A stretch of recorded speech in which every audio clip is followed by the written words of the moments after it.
তো guys first time রংধনুর ভিতরে ride, কত সুন্দর দেখেন গাইস, একদম ফুল ভিউটা আসতেছে কিন্তু জাস্ট ওয়াও ভাই ওয়াও। মানে এরকম একটা পরিবেশ আজকে পাবো আমি কখনোই আশা করছিলাম না। আমার ক্যামেরা দেখা যাচ্ছে কিনা আমি জানি না, তবে সামনে যাই, সামনে গিয়ে দেখি যে ভালো মতো দেখা যাচ্ছে কিনা। যাই হোক গাইস, অনেক সুন্দর লাগতেছিল রংধনুটা। যাক গাইস, আপনাদের রংধনু দেখাইছি ভাই, আমার ব্লগের ভিতর রংধনু।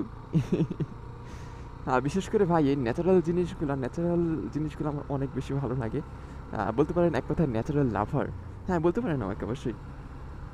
বিকজ প্রাকৃতিক সৌন্দর্য আমি অনেক বেশি পছন্দ করি। আর এই যে প্রায় 2-3 বছর পরে আমি এই যে আবার রংধনু দেখা পেলাম, তাও ভাই আমার ক্যামেরায় বন্দি করতে পারবো এটা আমি কখনো ভাবি নাই, কল্পনাও করি নাই কখনো। আর বাসায় যেয়ে যদি দেখি ভাই এখন রেকর্ড হয় নাই বা কোনো ক্যামেরা অফ, তাহলে ভাই কিন্তু আমার মানে ক্যামেরা ধরে ভেঙে ফেলাই দিব আমি।